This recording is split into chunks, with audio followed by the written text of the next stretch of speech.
All right, so far we have matched the format, we have matched the lighting, we've gone into little details, we've replaced the background. Now it's time to deal with the coloring. So here is my exposure. This is the one without the buttons. I mean, it's amazing how much I changed. And now when I turn it off, it actually looks,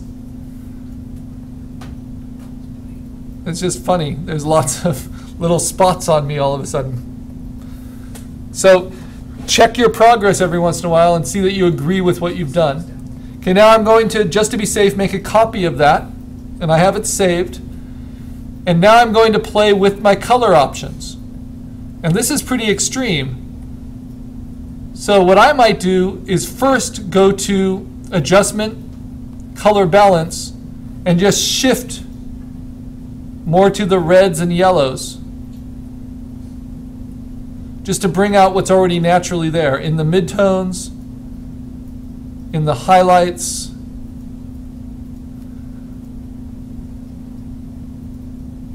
and in the shadows, preserving the luminosity, right? So I keep those deep shadows where I need them. And I always start with color balance because it keeps everything relative.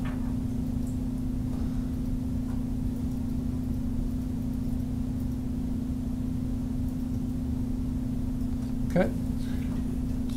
Now if I don't preserve luminosity, you can see how it brightens it up. And in this case, it's starting to merge it together so that the colors actually allow it to brighten. And that's helpful, right? So the next stage, if I duplicate that, is to use hue saturation. And maybe I even want to colorize it and replace the color like we did for our monochromes. And I'll overlay the two. So now I just need to find the right color. It's probably going to be on this side of the spectrum. Something like that, but a little bit brighter. Or a little bit lighter, rather, and maybe not so saturated.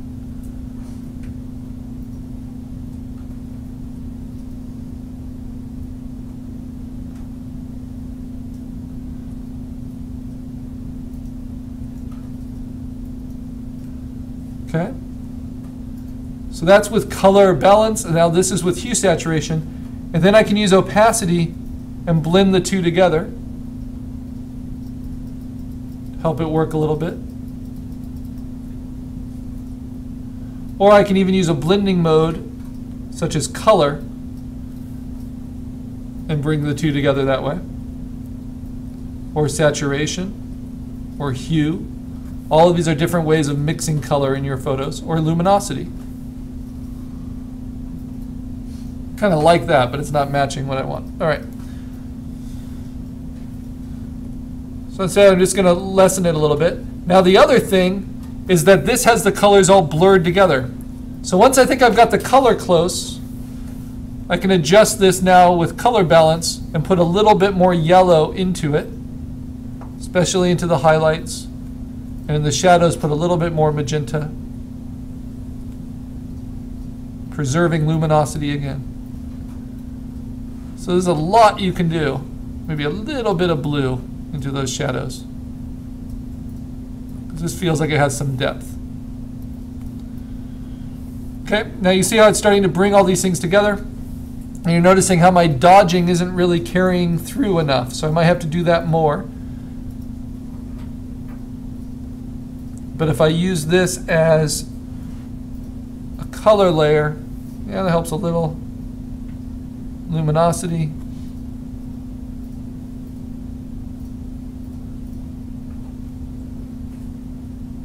This is all very experimental. Yeah, that's getting closer to what I want.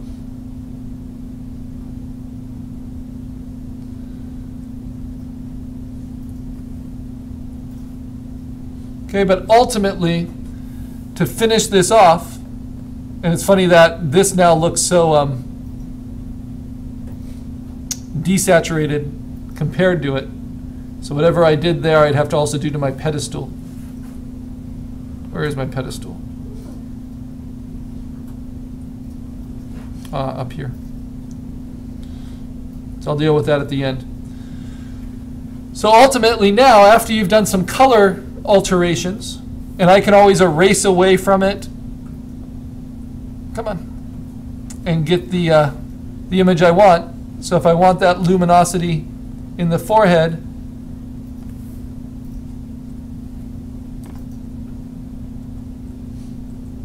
I can simply dodge it.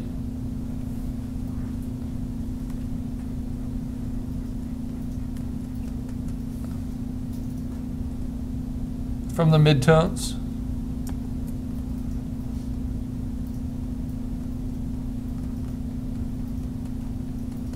Looks like I'm going to have to dodge into the shadows here to brighten it up. But I'm losing a little bit too much content because this is really about, I don't like what it did to that highlight, so I'm going to go back. This is really about the soft edges, okay? So the last thing I'm going to do is try to decide where the edges should be soft. And I'll do a test where I take the whole thing and I blur it. And then I can erase out the areas where I want the sharp focus, which are going to be around the eyes.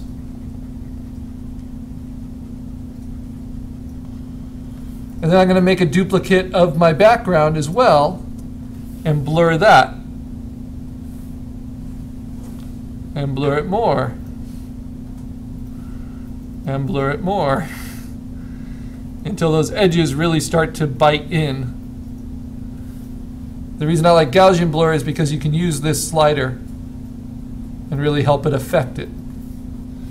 And then because it's blurred in, it's actually revealing a lot.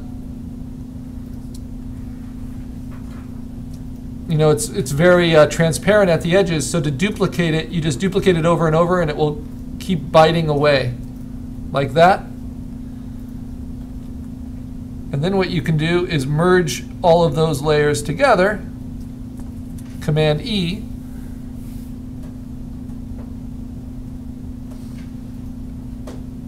and then play with the opacity until it's the effect you want, or simply erase away with a really soft brush. So lots of ways to control your focus level.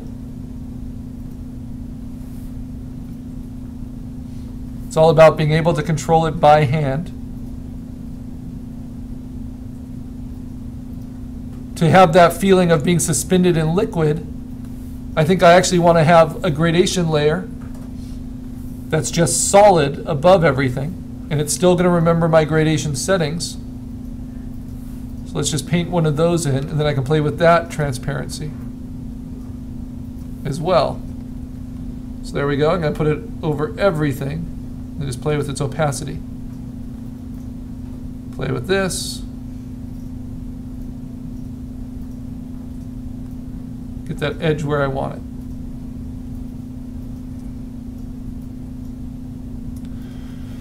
So now I'm squinting at it, and I realize, yes, it's pretty close. My pedestal here needs to go a little bit more red.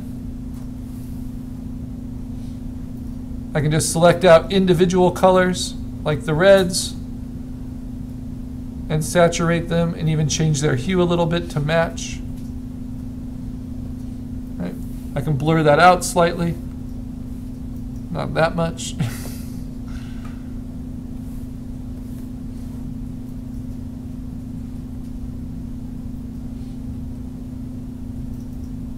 About there. And what I see is that the highlights in my face are brighter than her highlights. So then I'm now in a position to do final color corrections.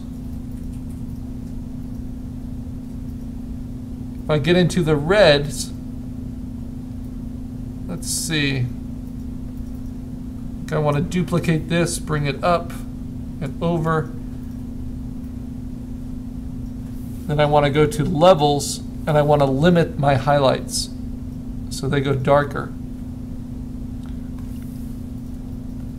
And then I want to replace my color entirely through Colorize with that saturated red.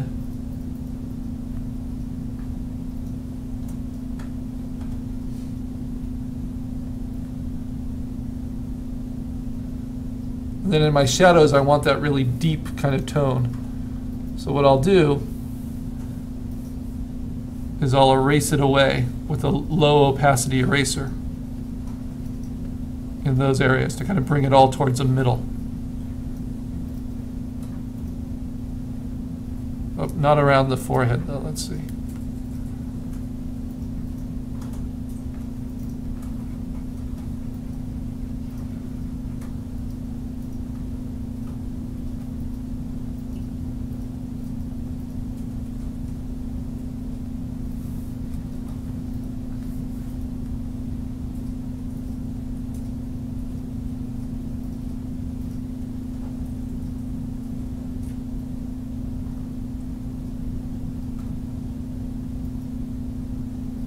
Because we always tend to overdo it, then I just make it match a little bit.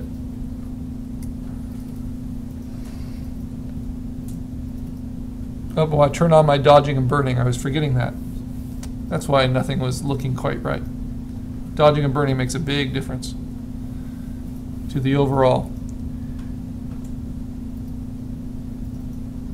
In fact, such a difference that I want to erase away from this a little bit more. Reveal some of that.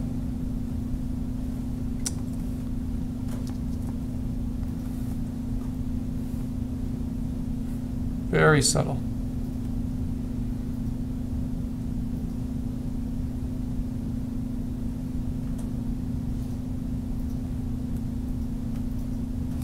All right, now last step. You see how in the exemplar I'm trying to match, her edges are soft. Completely soft all the way around. My edges are softened by that overlay, but yet the division is very crisp. So what I'm going to do now is go above my burn layers, and then I'm going to hold down Option, go to Layer, and say Merge Down. That will do everything underneath. That didn't do much. Let's see. Let's try it again. Make sure I'm on the right one. Actually, this is what I need to do. I need to turn off everything that's above the layer I want to work with. So I'm on my burn layer. And I want to hold down Option and now say Layer Merge Visible.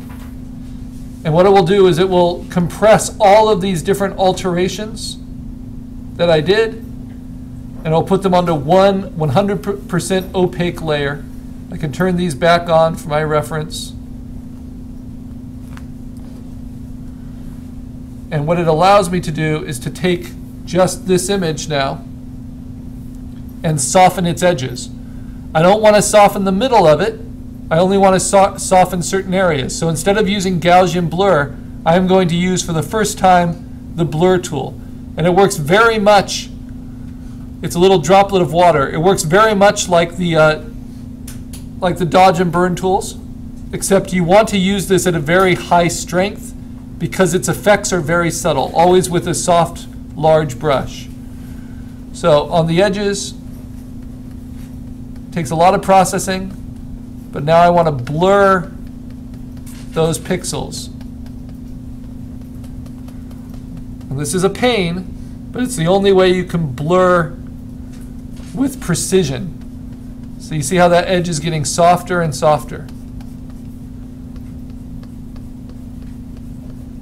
And the reason I did this on a duplicate layer is so you can see the difference. If I turn it off and I turn it on, we can see the difference.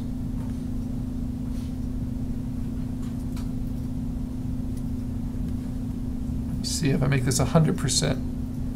Yeah, that's too strong. So I might get more bang for my buck